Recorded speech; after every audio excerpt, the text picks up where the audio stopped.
அனைவருக்கும் வணக்கம். Welcome to Dharma academy. இந்த வீடியோவில் நம்ம பார்க்க போகிறது ஔவை தமிழ் சீரீஸில் 10ஆம் வகுப்புலேருந்து இயல் 8 பார்க்க போகிறோம். இயல் 8ல் மொத்தமாக 5 லெசன் கொடுத்துருக்காங்க. சங்க இலக்கியத்தில் அறம், ஞானம், காலக்கணிதம், ராமானுசர், பாவகை அழகிடுதல் அப்படிங்கிற 5 லெசன் இருக்குது. இந்த 5 லெசனுக்கு உண்டான புக் பேக்கும் சேர்த்து பார்க்க போகிறோம். ஓகேவா? மொத்தமாக 70 வினாக்கள் பார்க்க போகிறோம். வீடியோவை ஸ்கிப் பண்ணாமல் ஃபுல்லாக பாருங்கள். வீடியோ பிடிச்சிருந்துச்சு அப்படின்னா மறக்காமல் ஒரு லைக் பண்ணிடுங்க. இதுவரை நம்ம சேனலை நீங்கள் சப்ஸ்கிரைப் பண்ணாமல் இருந்தால் மறக்காமல் சப்ஸ்கிரைபும் பண்ணிடுங்க. ஓகேவா? இதுக்கு முன்னாடி நம்ம அப்லோட் பண்ண இயல்களை இன்னும் நீங்கள் பார்க்கலன்னா டிஸ்கிரிப்ஷனில் அதற்குண்டான பிளேலிஸ்ட்டோட லிங்க் நான் கொடுத்துருக்கேன். தேவைப்படுறவங்க அதை கிளிக் பண்ணி பார்த்துக்கோங்க. வாங்க இன்றைக்கி வீடியோக்குள்ளே போகலாம். ஃபஸ்ட்டு லெசன் பாருங்கள், சங்க இலக்கியத்தில் அறம் அப்படிங்கிற பாடம். ஓகேவா? இதில் முதல் வினா, சங்க காலத்திற்கு பிந்தைய அற இலக்கியங்களின் காலத்தை எவ்வாறு அழைப்பர்? சங்க காலத்திற்கு பிந்தைய அற இலக்கியங்களின் காலத்தை நம்ம அறநெறி காலம் அப்படின்னு சொல்கிறோம். அறநெறி காலம். கவிதை வாழ்க்கையின் திறனாய்வு என்று கூறியவர் யார்? கவிதை வாழ்க்கையின் திறனாய்வு என்று கூறியவர் யாருன்னா அர்னால்டு அப்படிங்கிறவர் தான் சொல்லியிருக்காரு. ஆர்னால்டு அப்படிங்கிறவர் சொல்லியிருக்காரு. கீழ்கண்ட கூற்றுகளில் எது சரியானது? அறநெறிகால அறங்கள் சமயம் சார்ந்தவை, ஆனால் சங்ககால அறங்கள் இயல்பானவைங்கிறாங்க. சங்ககால வாழ்க்கையில் இருந்து உருவான அறங்களே சங்க இலக்கியத்தில் பதிவு செய்யப்பட்டுள்ளது. அறம் செய்வதில் வணிக நோக்கம் இருக்கக்கூடாது என்பது சங்ககால மக்களின் கருத்தாக இருந்துச்சு. நல்லா நோட் பண்ணிக்கோங்க. அறநெறிகால அறங்கள்னால் சமயம் சார்ந்து இருக்கும், ஆனால் சங்ககால அறங்கள் இயல்பாக இருக்குது. சங்ககால வாழ்க்கையிலிருந்து உருவான அறங்களே சங்க இலக்கியத்தில் பதிவு பண்ணப்பட்டிருக்கு. அறம் செய்வதில் வணிக நோக்கம் இருக்கக்கூடாது அப்படிங்கிறது சங்ககால மக்களோட கருத்தாக இருந்திருக்குங்கிறாங்க. அப்போ அனைத்தும் சரிதான். இம்மை செய்தது மறுமைக்கு ஆமெனும் அறவியலை வணிகன் ஆய் அல்லன். இந்த வரிகள் இடம்பெற்றுள்ள நூல் எது? ஆன்சர் புறநானூரில் இந்த வரிகள் இடம்பெற்றிருக்கு. ஓகேங்களா? புறநானூரில் இடம்பெற்றிருக்கு. அதாவது இம்மை செய்தது மறுமைக்கு ஆமெனும் அறவியலை வணிகன் ஆய் அல்லன். இந்த வரிகள் சங்ககால வள்ளல்களில் ஒருவரான ஆய் பற்றி ஏனிச்சேரி முடமோசியார் எவ்வாறு குறிப்பிட்டுள்ளார்? இந்த வரிகளில் பார்த்தீங்க அப்படின்னா இந்த வரிகளுக்கு சொந்தக்காரர் அப்படின்னா ஏனிச்சேரி முடமோசியார். ஓகேங்களா? அவர் புறநானூரில் இந்த பாடலை எழுதியிருக்கிறாரு. ஆய் மன்னரை பற்றி சொல்லியிருக்காரு. என்ன சொல்லியிருக்காரு, எப்படி அதை குறிப்பிட்டிருக்காரு அப்படின்னு பார்த்தீங்கன்னா, நோக்கமின்றி அறம் செய்வதே மேன்மை அப்படின்னு சொல்லியிருக்காரு. நோக்கமின்றி அறம் செய்வதே மேன்மை அப்படின்னு சொல்லியிருக்காரு. ஓகேங்களா? அடுத்து பாருங்க, சங்க பாக்களில் அறம் பற்றிய அறிவுரைகள் பெரும்பாலும் டேஷ்களை முதன்மைப்படுத்தியே கூறப்பட்டுள்ளன. சங்ககால பாக்களில் அறம் பற்றிய அறிவுரைகள் பெரும்பாலும் எதனை பற்றி எதை முதன்மைப்படுத்தி சொல்லப்பட்டிருக்கு அப்படின்னா அரசர்களை முதன்மைப்படுத்தியே சொல்லப்பட்டிருக்கு. அரசர்களை முதன்மைப்படுத்தியே சொல்லப்பட்டிருக்கு. மன்னர்களுடைய டேஷ் அறத்தின் குறியீடுகளாக போற்றப்பட்டுள்ளது. மன்னர்களுடைய செங்கோலும் வெண்கொற்ற குடையும் அறத்தின் குறியீடுகளாக போற்றப்பட்டிருக்கு. அறநெறி முதற்றிய அரசின் கொற்றம் அறநெறி பிழையா திறனறி மன்னர் அப்படிங்கிற வரிகளில் இதை புலப்படுத்துகிறாங்க. அடுத்து பாருங்கள், கீழ்கண்ட கூற்றுகளில் சரியானது எது? நீர்நிலை பெருக்கி நிலவளம் கண்டு உணவு பெருக்கம் காண்பதும் அதனை அனைவருக்கும் கிடைக்க செய்வதும் அரசின் கடமையாக சொல்லப்படுது. குற்றங்களை அறத்தின் அடிப்படையில் ஆராய்ந்து தண்டனை வழங்க வேண்டும்ங்கிறாங்க. யார்? ஊன்பொதி பசுங்குடையார் அப்படிங்கிறவர். ஊன்பொதி பசுங்குடையார் அப்படிங்கிறவர் இதை சொல்கிறார். ஊன்பொதி பசுங்குடையார் சொல்கிறார். குற்றங்களை அறத்தின் அடிப்படையில் ஆராய்ந்து தண்டனை வழங்கணும்னு. அரசன் அறநெறியில் ஆட்சி செய்வதற்கு அமைச்சரும் உதவுறாங்க. நன்றும் தீதும் ஆயுதலும் அன்பும் அறனும் காத்தலும் அமைச்சர் கடமை என்கிறது மதுரை காஞ்சி. நன்றும் தீதும் ஆயுதலும் அன்பும் அறனும் காத்தலும் அமைச்சர் கடமை அப்படின்னு சொல்கிறது மதுரை காஞ்சி. செம்மை சான்ற காவிதி மக்கள் என்று அமைச்சர்களை மாங்குடி மருதனார் போற்றுகிறார்.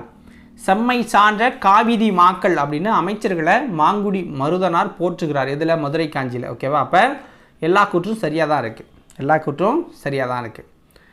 அறம் கூறும் அவையம் பற்றி அறம் அறகண்ட நெறிமான் அவையம் என கூறும் நூல் இது.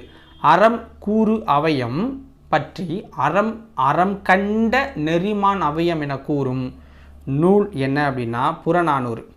உரையில் இருந்த அற அவையம் தனிச்சிறப்பு பெற்றது அப்படிங்கிறாங்க. மதுரையில் இருந்த அவையம் பற்றி மதுரை காஞ்சி குறிப்பிடுது. அங்குள்ள அவையம் துலாக்கோல் போல நடுநிலை மிக்கது அப்படின்னு சொல்கிறாங்க. எங்கே? மதுரையில் இருந்தது. தமிழரின் போர் அறம் என்பது யாருடன் போரிடக்கூடாது என்பதை வலியுறுத்துகிறது. தமிழரின் போர் அறம் என்பது யாருடன் போரிடக்கூடாது என்பதை வலியுறுத்துகிறது அப்படின்னா வீரமுற்றோர், புறமுதுகிட்டோர், சிறார், முதியோர், பசு, பார்ப்பனர், பெண்கள், நோயாளர், புதல்வரை பெறாதவர்கள். ஸோ இவங்கள்ட்டெல்லாம் நீங்கள் போரிடக்கூடாது, இரக்கம் காட்டணும் அப்படிங்கிற மாதிரி. ஓகேங்களா? இப்போ அனைத்தும் சரியானது தான். தம்மை விட வலிமை குறைந்தாரோடு போர் செய்வது கூடாது என கூறியவர் யார்? தம்மை விட வலிமை குறைந்தாரோடு போர் செய்வது கூடாது என கூறியவர் யார்னா ஆவூர் மூலங்கிழார். ஆவூர் மூலங்கிழார் அப்படிங்கிறவர் சொல்கிறாரு. எந்த பாட்டில் அப்படின்னா எரியார் எரிதல் யாவனது எரிந்தோர் எதிர் சென்று எரிதலும் செல்லான் அப்படின்னு புறநானூரில் இதை விளக்குறாரு. ஓகேங்களா? அடுத்து செல்வத்து பயனே ஈதல் துய்ப்பும் எனினே தப்புன பலவே என கூறியவர் யார்? செல்வத்து பயனே ஈதல் துய்ப்பும் எனினே தப்புன பலவே என கூறியவர் யார்னா மதுரை கணக்காயர் மகனார் நக்கீரர். மதுரை கணக்காயனார் மகனார் நக்கீரர் இதை சொல்லியிருக்காரு. கீழ்கண்ட கூற்றுகளில் சரியானது எது? எழுவரின் கொடைவெருமை சிறுபானாற்று படையிலும் பெருஞ்சித்திரனார் பாடலிலும் பதிவு செய்யப்பட்டிருக்கு. எழுவரின் கொடைவெருமை அப்படிங்கிறது சிறுபானாற்று படையிலையும் பெருஞ்சித்திரனார் பாடலிலும் பதிவு செய்யப்பட்டிருக்கு. ஆற்றுப்படை இலக்கியங்கள் கொடை இலக்கியங்களாகவே இருக்குது. ஆற்றுப்படை இலக்கியங்கள்லாம் கொடை இலக்கியமாகவே இருக்குது.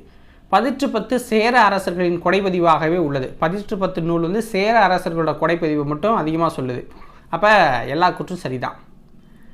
வழங்குவதற்கு பொருள் உள்ளதா என்று கூட பார்க்காமல் கொடுக்கும் பிடவூர் கிழான் மகன் பெருஞ்சாத்தனை பாராட்டுபவர் யார்? பிடவூர் கிழான் மகன் பெருஞ்சாத்தானை பாராட்டுபவர் யார் அப்படின்னு கேட்குறாங்க. ஆன்சர் என்ன? நக்கீரர். மதுரை கணக்காயனார் மகனார் நக்கீரர் சொல்கிறார். ஓகேங்களா? பிடவூர் கிழான்.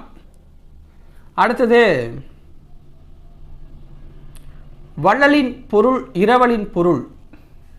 வள்ளலின் பொருள் இரவலனின் பொருள் வள்ளலின் வறுமை இரவலனின் வறுமை என்று குறிப்பிடுபவர் யார்? பெரும்பதுமனார். பெரும்பதுமனார் தான் இந்த கூற்றை சொல்கிறாரு. உலகமே வறுமை உற்றாலும் கொடுப்பவன் அதியன் என கூறியவர் யார்? உலகமே வறுமை உற்றாலும் கொடுப்பவன் அதியன் என கூறியவர் யார்? ஔவையார். உலகமே வறுமை உற்றாலும் கொடுப்பவன் யார்னா அதியன் அப்படின்னு சொல்லுங்கள். ஓகேங்களா? இரவலர் வராவிட்டாலும் அவர்களை தேடி வரவழைத்தல் ஆடு கோட்பாட்டு சேரலாதாலின் இயல்பு என கூறியவர் யார்? இரவலர் யாரும் வரல அப்படின்னாலும் அவர்களை தேடி வரவழைத்தல் ஆடு கோட்பாட்டு சேரலாதனின் இயல்பு அப்படின்னு சொன்னவர் யார்னா நச்சவையார் அப்படிங்கிறது. ஓகேங்களா? நச்சோலையார் அப்படின்னு சொல்லுவாங்க. பேகன் மறுமை நோக்கி கொடுக்காதவன் என கூறியவர் யார்? பேகன் மறுமை நோக்கி கொடுக்காதவன் என கூறியவர் யார்னா பரணர் தான் இந்த கூற்றை சொல்லியிருக்காரு. தன்னை நாடி வந்த பரிசிலன் பொருள் வராமல் திரும்புவது தன் நாட்டை இழந்த துன்பத்தை விட பெருந்துன்பம் என குமணன் வருந்தியதாக கூறுபவர் யார்? தன்னை நாடி வந்த பரிசீலன் பொருள் வராமல் திரும்புவது தன் நாட்டை இழந்த துன்பத்தை விட பெருந்துன்பம் என குமணன் வருந்தியதாக கூறுபவர் யார் அப்படின்னா பெருந்தலை சாத்தனார். எல்லாவற்றையும் கொடுப்பவன் என்று மலையமான் திருமுடிக்காரி என பாராட்டுபவர் யார்? எல்லாவற்றையும் கொடுப்பவன் என்று மலையமான் திருமுடிக்காரி என பாராட்டுபவர் யார்னா கபிலர் பாராட்டுறாரு. எல்லாத்தையும் கொடுத்துருவான் அவன்னு. கீழ்கண்ட கூற்றுகளில் சரியானது எது? ஈயாமை இழிவு இறப்போருக்கு ஈயாது வாழ்தலை விட உயிரை விட்டு விடுதல் மேலானது என்றெல்லாம் கலித்தொகையில் கூறப்பட்டுள்ளது. அதாவது ஈயாமை இழிவு, அதாவது கொடுக்காதது இழிவு, தானம் செய்யாது, இறப்போருக்கு ஈயாதது வாழ்வதலை விட உயிரை விட்டு விடுதல் மேலானது என்றெல்லாம் கலித்தொகையில் சொல்லியிருக்காங்க. தான் பெற்றதை பிறருக்கு வழங்கும் பெருஞ்சித்திரனாரின் பேருள்ளம் புறநானூற்றில் புலப்படுத்தப்பட்டிருக்கு. தான் வெற்றதை பிறருக்கு வழங்கும் பெருஞ்சித்திரனாரின் பேருள்ளம் புறநானூற்றில் வழங்கப்பட்டிருக்கு. உதவி செய்தலை ஈழத்து பூதன் தேவனார் உதவியாண்மை என்னும் குறிப்பிட்டுள்ளார். உதவி செய்தலை ஈழத்து பூதன் தேவனார் உதவியாண்மை என்று குறிப்பிட்டிருக்கார் அவருடைய பாடலில். அப்போ அனைத்து கூற்றும் சரிதான். பிற நோயும் தம் நோய்வோல் போற்றி அறனறிதல் சான்றவருக்கு எல்லாம் கடன். இது வந்து கலித்தொகையில் இருக்கிற பாட்டு, ஓகேங்களா? என்ற பாடலில் பிற துன்பத்தை தம் துன்பமாக கருதி உதவுதல் பற்றி கூறியவர் யார்? நல்லந்துவனார், ஓகேங்களா? கலித்தொகையில் அந்த பாடல் இருக்குது. பிற நோயும் தம் நோய் போல் போற்றி அறனறிதல் சான்றவருக்கு எல்லாம் கடன் அப்படிங்கிற வரி, ஓகேங்களா? உண்மையான செல்வம் என்பது பிற துன்பம் தீர்ப்பதுதான் என கூறியவர் யார்? உண்மையான செல்வம் என்பது பிற துன்பம் தீர்ப்பதுதான் என கூறியவர் யார்னா நல்வேட்டனார் அவர்கள். சான்றோர் செல்வம் என்பது சேர்ந்தோர் புன்கண் அஞ்சும் பண்பின் மென்கண் செல்வம் என்பதுவே என்ற வரிகள் இடம்பெற்றுள்ள நூல் இது. ஆன்சர் என்ன? நற்றினில் இந்த வரிகள் இருக்கு. உறவினர் கெட வாழ்பவனின் பொலிவு அழியும் என்று கூறுபவர் யார்? உறவினர் கெட வாழ்பவனின் பொலிவு அழியும் என்று கூறுபவர் யார்னா பெருங்கடுங்கோ அப்படிங்கிறவர் சொல்றாரு. பெருங்கடுங்கோ. கீழ்கண்ட கூற்றுகளில் எது சரியானது? செல்வம் என்பது சிந்தனையின் நிறைவு என்கிறது தமிழ் இலக்கியம். செல்வம் என்பது சிந்தனையின் நிறைவு அப்படின்னு தமிழ் இலக்கியம் சொல்லுது. நிறைவடைகிறவனே செல்வன் என்கிறது சீன நாட்டு தாவோவியம். நிறைவடைகிறவனே செல்வன் என்கிறது சீன தாவோவியம். வாய்மை பேசும் நாவே உண்மையான நா என்ற கருத்தை பொய்யா சென்னா பொய்ப்படுப்பரியா வயங்கு சென்னா என்று இலக்கியங்கள் கூறுது அப்படிங்கிறாங்க. அப்போ அனைத்து கூற்றும் இந்த இடத்துல சரி. கீழ்கண்ட கூற்றுகளை பாருங்கள். நாக்கு ஒரு அதிசய திறவுகோல் அப்படின்னு சொல்கிறாங்க. இன்பத்தின் கதவை திறப்புவதும் அதுதான், துன்பத்தின் கதையை திறப்புவதும் அதுதான். மெய் பேசும் நா மனிதனை உயர்த்துது, பொய் பேசும் நா மனிதனை தாழ்த்துதுங்கிறாங்க. பிழையார் நன்மொழி என்று வாய்மையினை நற்றினை குறிப்பிடுது. பிழையார் நன்மொழி என்று வாய்மையை நற்றினை வந்து சொல்லுது. இதற்கு மாறா பொய் மொழிக்கு கொடுஞ்சொல் என்று பொய்யை குறிப்பிடுது. பொய்மொழி கொடுஞ்சொல் என்று பொய்யை குறிப்பிடுது. நிலம் புடம்பெயர்ந்தாலும் பொய் சொல்லக்கூடாது அப்படின்னு சொல்லியிருக்காங்க. தாம் சிந்திக்காமல் பிறர் சொல்ல அறியும் அறம் 3ஆம் தரமானது, சிந்திந்து அறிந்து கொள்ளும் அறம் 2ஆம் தரமானது, இயல்பாக அறியும் அறம் 1 தரமானதுங்கிறாங்க. சங்க இலக்கியங்கள் காட்டும் அறங்கள்லாம் 1 தரமான அறங்கள் அப்படின்னு சொல்கிறாங்க. அப்போ அனைத்து கூற்றும் இந்த இடத்துல சரியானது. அனைத்து கூற்றும் சரியானது. கிபி டேஷ் நூற்றாண்டின் தொடக்கத்தில் காஞ்சி மாநகரத்து சிற்றரசர் ஒருவர் போதித்தருமர் என்னும் சமய பெயர் பூண்டு சீனாவுக்கு சென்றார். பௌத்த சமய தத்துவத்தின் ஒரு பிரிவை போதித்தார். அதிலிருந்து உருவானதே ஜென் தத்துவம் அப்படிங்கிறாங்க. எந்த நூற்றாண்டு போனார் அப்படின்னு பார்த்தீங்கன்னா, அவர் போனது 6ஆம் நூற்றாண்டு. அது பின்னர் ஜப்பான் முதலியான நாடுகளுக்கு பரவி செழித்து விளங்கியது. போதித்தருமருக்கு சீனர்கள் கோயில் கட்டி இன்றளவும் வணங்கிட்டு வராங்க, ஓகேங்களா? ஸோ 7ஆம் அறிவு வரலன்னா இதை பற்றிலாம் நமக்கு தெரிஞ்சே இருக்காது. கீழ்கண்ட கூற்றுகளில் சரியானது எது? தமிழர் பொருளீற்றி அறம் செய்து இன்புற்றனர், இல்வாழ்க்கை அறவாழ்க்கையை மேற்கொண்டனர். உலகே பரிசாக கிடைத்தாலும் பழிதரும் செயல்களை செய்ய மறுக்கிறாங்க. சங்க காலத்தில் அறத்தை மனித உணர்வின் மையமாக கொண்டிருந்தாங்க. சமய கலப்பில்லாத மானிட அறம் இயல்பாக நிலவிய காலம் சங்க காலம் அப்படின்னு சொல்லலான்னு சொல்கிறாங்க. அப்போ அனைத்தும் சரிதான் அந்த இடத்துல, ஓகேவா? அடுத்தது 2வது லெசன் வந்து பார்க்க போகிறோம். 2வது லெசன் பார்க்க போகிறோம். ஸோ இந்த செய்யுள் நமக்கு தேவையில்லை, ஓகேங்களா? ஸோ ஞானம் அப்படிங்கிற 2வது செய்யுள் வந்து பார்க்க போகிறோம்.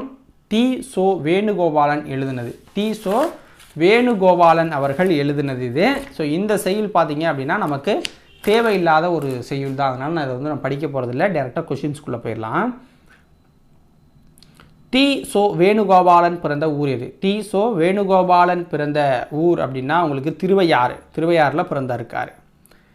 ஸோ மேலே வந்து கொடுத்துருக்க கவிதை வந்து வீடியோவை திருப்பி அகைன் பாருங்கள். அந்த கவிதை தி.சோ. வேணுகோபாலனின் கோடை வயல் என்னும் தொகுப்பில் இடம்பெற்றிருக்கு. கோடை வயல் என்னும் தொகுப்பில் இடம்பெற்றிருக்கு.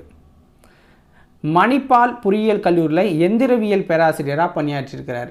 மணிப்பால் பொறியியல் கல்லூரியில் எந்திரவியல் பேராசிரியராக பணியாற்றியிருக்காரு. எழுத்து கால புது கவிஞர்களில் ஒருவர் இவர். எழுத்துக்கால புது கவிஞர்களில் ஒருவர் இவர். இவரின் மற்றொரு கவிதை தொகுப்பு அப்படின்னா மீட்சி விண்ணப்பம் அப்படிங்கலாம். இவருடைய மற்றொரு கவிதை தொகுப்பு மீட்சி விண்ணப்பம் அப்படிங்கிறாங்க. அப்போ அனைத்தும் சரிதான். அடுத்தது 3வது லெசன் கால கணிதம். கண்ணதாசன் எழுதின கால கவிதம். கண்ணதாசனுடைய கவிதை இதே. கால கணிதம் அப்படிங்கிறது கண்ணதாசன் இயற்றினது. இதுவும் நமக்கு தேவையில்லாதது. ஸோ அதனால் இந்த செய்யுளியும் வந்து நான் படிக்க போகிறதில்ல. ஸோ தேவைன்னா வீடியோ பாஸ் பண்ணிவிட்டு ஒரு முறை பார்த்துக்கோங்க. ஓகேங்களா? ஸோ அடுத்து பார்த்திங்க அப்படின்னா கீழே ஒரு 2 லைன் மட்டும் முக்கியமானது. ஓகேங்களா? அது வந்து இம்பார்ட்டன்ட் கொடுத்துருக்காங்க மெமரின்னு. மாற்றம் என்பது மானிட தத்துவம், மாறும் உலகின் மகத்துவம் அறிவேன் அப்படின்னு சொன்னவர் யாருன்னா கண்ணதாசன். நானே தொடக்கம் நானே முடிவு நானுரை வதுதான் நாட்டின் சட்டம் அப்படின்னு சொன்னதும் கண்ணதாசன் வச்சுக்கோங்க. அவருடைய பாட்டில் சொல்லியிருக்காரு. தலைவர் மாறுவர் தர்பார் மாறும் தத்துவம் மட்டுமே அட்சய பாத்திரம் அப்படின்னு சொன்னதும் கண்ணதாசன். இதெல்லாம் சும்மா எக்ஸாமில் கேட்கலாம். கொள்வோர் கொள்க குறைப்போர் குறைக்க உள்வாய் வார்த்தை உடம்பு தொடாது அப்படின்னு சொன்னவரும் நம்மளுடைய கண்ணதாசன். ஓகேங்களா? இதெல்லாம் கொஷினாக நீங்கள் மெமரி பண்ணிக்கணும் படிக்கும்போதே. கண்ணதாசனின் இயற்பெயர் என்ன? கண்ணதாசனின் இயற்பெயர் என்ன? கண்ணதாசனோட இயற்பெயர் என்ன அப்படின்னா முத்தையா. கண்ணதாசனோட இயற்பெயர் வந்து முத்தையா. கண்ணதாசன் பிறந்த ஊர் எது? கண்ணதாசன் பிறந்த ஊர் சிறுகுடல்பட்டி, சிவகங்கை மாவட்டத்தில் சிறுகுடல்பட்டி. கீழ்கண்ட கூற்றுகளில் சரியானது எது பாருங்கள். காலக்கணிதம் என்னும் இந்த பாடப்பகுதி கண்ணதாசன் கவிதை தொகுப்பில் இடம்பெற்றிருக்கு. இவரது பெற்றோர் அப்படின்னா சாத்தப்பன் விசாலாட்சி. கண்ணதாசனுடைய பெற்றோர்கள் வந்து சாத்தப்பன் விசாலாட்சி. 1949ஆம் ஆண்டு கலங்காதிரு மனமே என்ற பாடலை எழுதி திரைப்பட பாடலாசிரியாக மாறியிருக்கிறார். கலங்காதிரு மனமே அப்படிங்கிறது 1949. திரையுலகிலும் இலக்கிய உலகிலும் சிறந்து விளங்கியவர் கண்ணதாசன். இவர் சிறந்த கவியரங்க கவிஞராகவும் பேச்சாளராகவும் திகழ்ந்தவர்னு சொல்கிறாங்க. அப்போ அனைத்து கூற்றும் சரிதான், அனைத்தும் சரிதான். கீழ்கண்ட கூற்றுகளில் சரியானது எது? தன் திரைப்பட பாடல் வழியாக எளிய முறையில் மெய்யியலை மக்களிடையே கொண்டு சேர்த்தவர் கண்ணதாசன். சேரமான் காதலி என்னும் புதினத்திற்காக சாகித்ய அகாதமி விருது பெற்றவர் கண்ணதாசன். தமிழக அரசின் அரசவை கவிஞராகவும் சிறப்பிக்கப்பட்டிருந்தார் கண்ணதாசன் அப்படிங்கிறாங்க. அப்போ இதுலேயும் அனைத்து கூற்றும் சரிதான். நதியின் பிழையன்று நரும் புனலின்மை அன்றே பதியின் பிழையன்று பயந்த நம்மை புறந்தான் மதியின் பிழையன்று மகன் பிழையன்று மைந்த விதியின் பிழை நீ இதற்கென்ன வெகுண்டதென்றன் இப்பாடலை பாடியவர் யார்? ஆன்சர் என்ன? முடவனார். ஸோ முடவனார் அவர்கள் பாடியிருக்காங்க. ஓகேங்களா? முடவனார் அவர்கள் பாடியிருக்காங்க. ஓகேவா? ஸோ அடுத்து பாருங்கள். அதாவது நதியின் பிழையன்று நரும்புலன்மை, சாரி நான் தப்பாக சொல்லிட்டேன். ஓகேங்களா?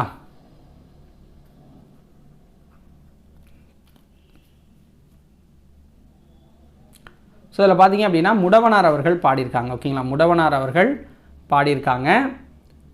நதி வெள்ளம், சாரி முடவனார் கிடையாது, கம்பன் அவர்கள் பாடியிருக்காங்க. கம்பன் அவர்கள் இந்த பாடலை பாடியிருக்காரு. ஓகேங்களா?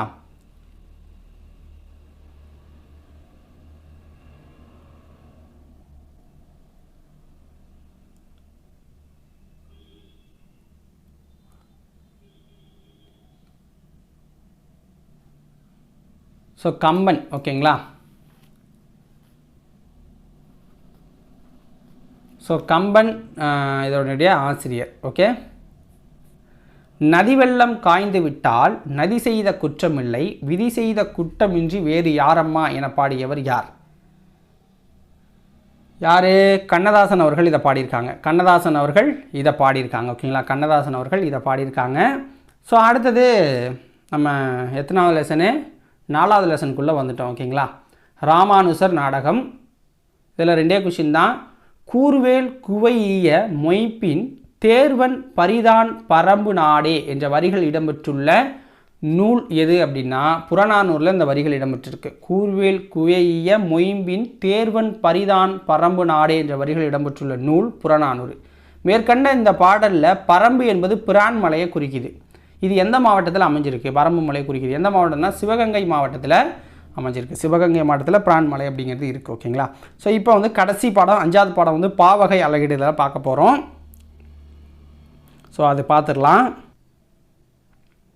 பாவகை அலகிடுதல். ஓகேங்களா? கீழ்கண்ட கூற்றுகளில் சரியானது எது அப்படிங்கிறத பாருங்கள். எழுத்து, அசை, சீர், தலை, அடி, தொடை என்று 6 உறுப்புகளை கொண்டது யாப்பு. ஓகேங்களா? வெண்பா, ஆசிரியப்பா, களிப்பா, வஞ்சிப்பா என 4 வகை பாக்கள் இருக்குது. பாக்களை ஓசைகளை கொண்டே அறியலாம். பாவும் ஓசையால் வேறுபட்டதுங்கிறாங்க. செப்பல், அகவல், துள்ளல், தூங்கல் என்று 4 வகைப்படும் ஓசையானது. ஓகேங்களா? அப்போ அனைத்து கூற்றுகளும் இதில் சரியாக தான் இருக்குது. அனைத்து கூற்றுகளும் இதில் சரியாக தான் இருக்குது. செப்பலோசை டேஷுக்குரியதுங்கிறாங்க. செப்பலோசை டேஷுக்குரியது. ஆன்சர் என்ன? வெண்பாவிற்கு உரியது. வெண்பா வந்து செப்பலோசையில் வரும். ஓகேங்களா? அறம் கூறும் குறளும் நாலடியாரும் வெண்பாவில் அமைஞ்சிருக்கு. அறம் கூறும் குறளும் நாலடியாரும், திருக்குறளும் நாலடியாரும் வெண்பாவில் அமைஞ்சிருக்குங்கிறாங்க. அகவல் ஓசை டேஷுக்குரியது. அகவல் ஓசை அப்படிங்கிறது ஆசிரியப்பாவுக்கு உரியது. அகவல் ஓசை ஆசிரியப்பாவுக்கு உரியது. இலக்கண கட்டுக்கோப்பு குறைவாகவும் கவிதை வெளியீட்டுக்கு எளிதாகவும் இருப்பது அகவற்பா அப்படின்னு சொல்கிறாங்க. அகவற்பா என்னும் ஆசிரியப்பா. சங்க இலக்கியங்களும் சிலப்பதிகாரம், மணிமேகலை, பெருங்கதை ஆகிய காப்பியங்களும் அகவற்பாவில் தான் அமைஞ்சிருக்கு. சங்க இலக்கியங்களும் சிலப்பதிகாரம், மணிமேகலை, பெருங்கதை ஆகிய காப்பியங்களும் அகவற்பாவில் அமைஞ்சிருக்கு. துள்ளல் ஓசை டேஷுக்குரியது. துள்ளல் ஓசை அப்படிங்கிறது கலிப்பாவுக்குரியது. துள்ளல் ஓசை கலிப்பாவுக்குரியது. செய்யுளில் இடையிடையே உயர்ந்து வரும் துள்ளல் ஓசை இது. ஓகேங்களா? தூங்கல் ஓசை டேஷுக்குரியது. தூங்கல் ஓசை அப்படிங்கிறது உங்களுக்கு வந்து பார்த்தீங்க அப்படின்னா வஞ்சிப்பாவுக்குரியது. தூங்கல் ஓசை வஞ்சிப்பாவுக்குரியது. வெண்பா எத்தனை வகைப்படும்? வெண்பா அப்படிங்கிறது உங்களுக்கு 5 வகைப்படும். குறள் வெண்பா, சிந்தியல் வெண்பா, நேரிசை வெண்பா, இன்னிசை வெண்பா, ஃபற்றொடை வெண்பா அப்படின்னு. ஆசிரியப்பா எத்தனை வகைப்படும்? ஆசிரியப்பா அப்படிங்கிறது உங்களுக்கு 4 வகைப்படும். நேரிசை ஆசிரியப்பா, இணைக்குறள் ஆசிரியப்பா, நிலை மண்டில ஆசிரியப்பா, அடிமறி மண்டில ஆசிரியப்பா அப்படின்னு 4 வகைப்படுது. அந்த 4ஐயும் கீழே பார்த்துடலாம். ஓகேங்களா? கொஷினாக இல்லை, டேபிளாக பார்த்துடலாம்.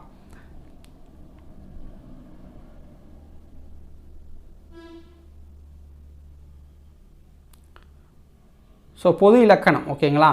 வெண்பாவுக்கும் ஆசிரியப்பாவுக்கும் பார்க்க போகிறோம். ஓசை அப்படின்னு பார்த்தீங்கன்னா செப்பல் ஓசை பெற்று வரும் வெண்பா. அகவல் ஓசை பெற்று வருவது ஆசிரியப்பா. சீர் அப்படின்னா ஈற்றடி முச்சீராகவும் ஏனைய அடிகள் நாற்சீராகவும் வரும். இயற்சீர் வெண்சீர் மட்டுமே பயின்று வரும் அப்படிங்கிறாங்க வெண்பாவில். அதே ஈரசை சீர் மிகுதியாகவும் காய்சீர் குறைவாகவும் பயின்று வரும் ஆசிரியப்பாவில்.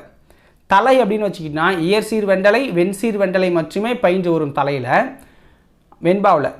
ஆசிரிய தலை மிகுதியாகவும் வெண்டலை கலித்தலை ஆகியவை விரைவியும் வருவது ஆசிரியப்பாவில். 2 அடி முதல் 12 அடி வரை அமையும் வெண்பாவில் அடிகள். களிவெண்பா 13 அடிக்கு மேற்பட்டு வரும் அப்படிங்கிறாங்க. 3 அடி முதல் 70 எழுதுபவர் மனநிலைக்கு ஏற்ப அமைவது தான் ஆசிரியப்பா. முடிப்பு அப்படிங்கிறது பார்த்தீங்கன்னா ஈற்றுச்சீர், நாள், மலர், காசு, பிறப்பு என்னும் வாய்ப்பாட்டில் முடிஞ்சு போகும். ஆனால் ஆசிரியப்பாவில் ஏகாரத்தில் முடித்தல் சிறப்பு அப்படின்னு சொல்கிறாங்க. அடுத்து இப்போ 8வது கொஸ்டினுக்குள்ளே போயிடலாம். கீழ்கண்ட கூற்றுகளில் சரியானது எது? குறள் வெண்பா என்பது வெண்பாவின் பொது இலக்கணம் அமைய பெற்று 2 அடிகளாய் வருவது. முதலடி 4 சீராகவும் 2ஆம் அடி 3 சீராகவும் வரும். இதில் 4 சீர்னா அளவடி, 3 சீருனா சிந்தடி. ஓகேங்களா? அலகிடுதல் என்பது சீரை பிரித்து அசை பார்த்து அசைக்கேற்ற வாய்ப்பாடு காணுதல் தான் அலகிடுதல் அப்படின்னு சொல்கிறாங்க. அப்போ அனைத்து கூற்று சரிதான். இதில் சின்னதாக ஒரு டேபிள் வந்து கொடுத்துருக்கோம். ஸோ இதை வந்து வாய்ப்பாடோடு கொடுக்கறதுக்கு. ஓகேங்களா? உலகத்தோ ரொட்ட ஒழுகல் பலகற்றும் கல்லார் அறிவிலாதார் அப்படிங்கிறத நம்ம வாய்ப்பாடோடு கொடுத்துருக்கோம். தேவைப்படுறவங்க இதை அப்படியே வீடியோவை பாஸ் பண்ணிவிட்டு ஒன்ஸ் பார்த்துக்கோங்க. ஓகேங்களா? அடுத்தது இப்போ அனைத்தும் சரின்னு முடிஞ்சிச்சு. பொறுத்துக. யாப்பதிகாரம் புலவர் குழந்தை அவருடைய இதுலேருந்து யாப்பதிகாரம் புலவர் குழந்தை ஏற்றின யாப்பதிகாரத்துலேருந்து நம்ம இந்த பொறுத்துகை வந்து பொருத்த போகிறோம். ஸோ ஃபஸ்ட்டு பாருங்கள், செப்பலோசை அப்படிங்கிறது என்ன? இருவர் உரையாடுவது போன்ற ஓசை தான் செப்பலோசை.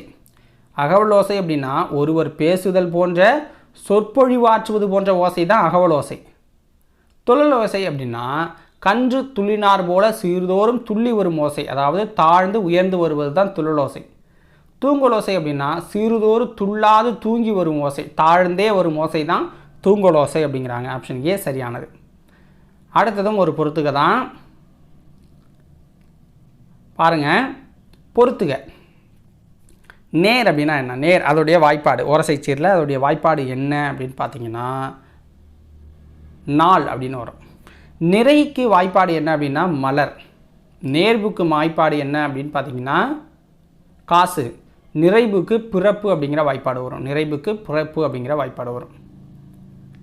ஈரசை சீரில் பாருங்கள், அதே பொறுத்துக. ஈரசை சீர் இந்த முறை நேர் நேர் அப்படின்னா தேமா, நிறை நேர்னா புளிமா, நிறை நிறைனா கருவிலம், நேர் நிறைனா கூவிலம். ஓகேங்களா, நேர் நிறைனா கூவிலம்.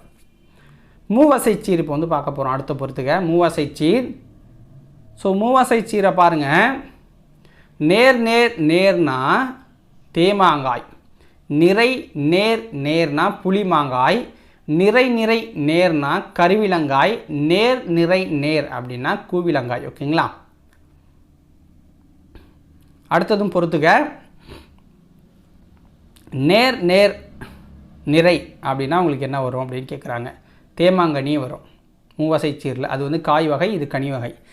நிறை நேர் நிறை அப்படின்னா புளிமாங்கனி, நிறை நிறை நிறை அப்படின்னா கருவிலங்கனி, நேர் நிறை நிறைனா கூவிலங்கனியாக வரும். ஓகேங்களா, ஸோ ஆப்ஷன் ஏ சரியானது. ஸோ அடுத்தது புக் பேக் கொஷின்ஸ் வந்து பார்க்க போகிறோம். ஸோ புக் பேக் கொஷின்ஸ் பார்த்தீங்க அப்படின்னா ஒரு 13 இருக்குது. ஓகேவா, மேன்மை தரும் அறம் என்பது என்ன? மேன்மை தரும் அறம் அப்படின்னா கைமாறு கருதாமல் அறம் செய்வது தான் மேன்மை தரும் அறம். வீட்டை துடைத்து சாயம் அடித்தல் எவ்வடி குறிப்பிடுவது அப்படின்னா இடையறாது அறப்பணி செய்தலை குறிக்குது. இடையறாத அறப்பணி செய்தலை வீட்டை துடைத்து சாயம் அடித்தல் அப்படிங்கிறத குறிப்பிடுது. உலகமே வறுமை உற்றாலும் கொடுப்போம் என்றும் பொருள்களின் இருப்பை கூட அறியாமல் கொடுப்போம் என்று பாராட்டப்படுவோர் யார்? அதியனும் பெருஞ்சாத்தனும். அதியனும் பெருசாத்தனும். காலக்கணிதம் கவிதையில் இடம்பெற்ற தொடர் என்ன? காலக்கணிதம் கவிதையில் இடம்பெற்ற தொடர் இகழ்ந்தால் என் மனம் இறந்து விடாதா. இகழ்ந்தால் என் மனம் இறந்து விடாதா அப்படிங்கிறது தான். சிலப்பதிகாரத்திலும் மணிமேகலையும் அமைந்த பாவினம் என்ன? சிலப்பதிகாரத்திலும் மணிமேகலையிலும் அமைந்த பாவினம் அகவற்பா என்கிற ஆசிரியப்பா. மரம் தேடிய கலைப்பு மின்கபில் இளைப்பாறும் குருவி அப்படிங்கிறத நாணர்காடன் அப்படிங்கிறவர் எழுதியிருக்கிறார். நாணர்காடன் அப்படிங்கிறவர் எழுதியிருக்கார் இந்த வரிகளை. விற்பனையில் காற்று பொட்டலம் சிக்கனமாய் மூச்சு விடவும் அப்படிங்கிறத புதுவை தமிழ் நெஞ்சன் அவர்கள் எழுதியிருக்கிறாங்க. புதுவை தமிழ் நெஞ்சன் அவர்கள் இந்த வரியை எழுதியிருக்காங்க. மரபு தொடர்கான பொருளறிந்து தொடரில் அமைத்து எழுதுங்கிறாங்க. கண்ணும் கருத்தும், மணக்கோட்டை, அள்ளி இறைத்தல், ஆறப்படுதல்ங்கிற வார்த்தைகளை நம்ம தொடரில் அமைச்சு எழுதுகிறோம். கண்ணும் கருத்தாய் கவனமுடன் படிக்க வேண்டும். முயற்சி இல்லாமல் முன்னேறலாம் என சில மனக்கோட்டை கட்டுக்கிறாங்க.